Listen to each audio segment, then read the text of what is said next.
અમદાવાદમાં મંગળવારે આગની મોટી દુર્ઘટના ઘટતા રહી ગઈ। મોટેરા ખાતે આવેલા ઓએનજીસીના મેદાનમાં ઘાસમાં આગ લાગી હતી। આ મેદાન ઓએનજીસીના કૂવા આવેલા છે। ઘાસમાં લાગેલી આગ એટલી ઝડપથી પ્રસરી હતી કે આગ આગળ વધી અને અન્ય કૂવાના છેડા તરફ પહોંચી ગઈ હતી। આગનો કોલ મળતા 4 જેટલા ફાયર ફાઇટર તાત્કાલિક ઘટના સ્થળે પહોંચી ગયા હતા અને આગ પર કાબુ મેળવ્યો હતો।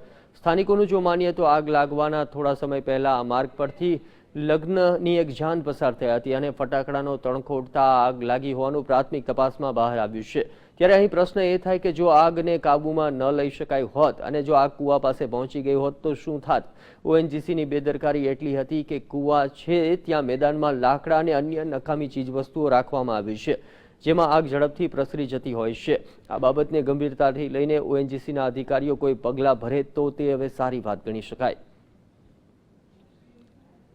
ઉનાળામાં આગ લાગવાની ઘટનાઓ વધી રહી છે, ત્યારે આજે અમદાવાદમાં મોટેરા ખાતે ઓએનજીસીનું જે મેદાન આવેલું છે, કૂવા આવેલા છે, ત્યાં ઘાસમાં આગ લાગતા એક થોડી ક્ષણો માટે લોકોના જીવ જોખમમાં મુકાઈ ગયા હતા।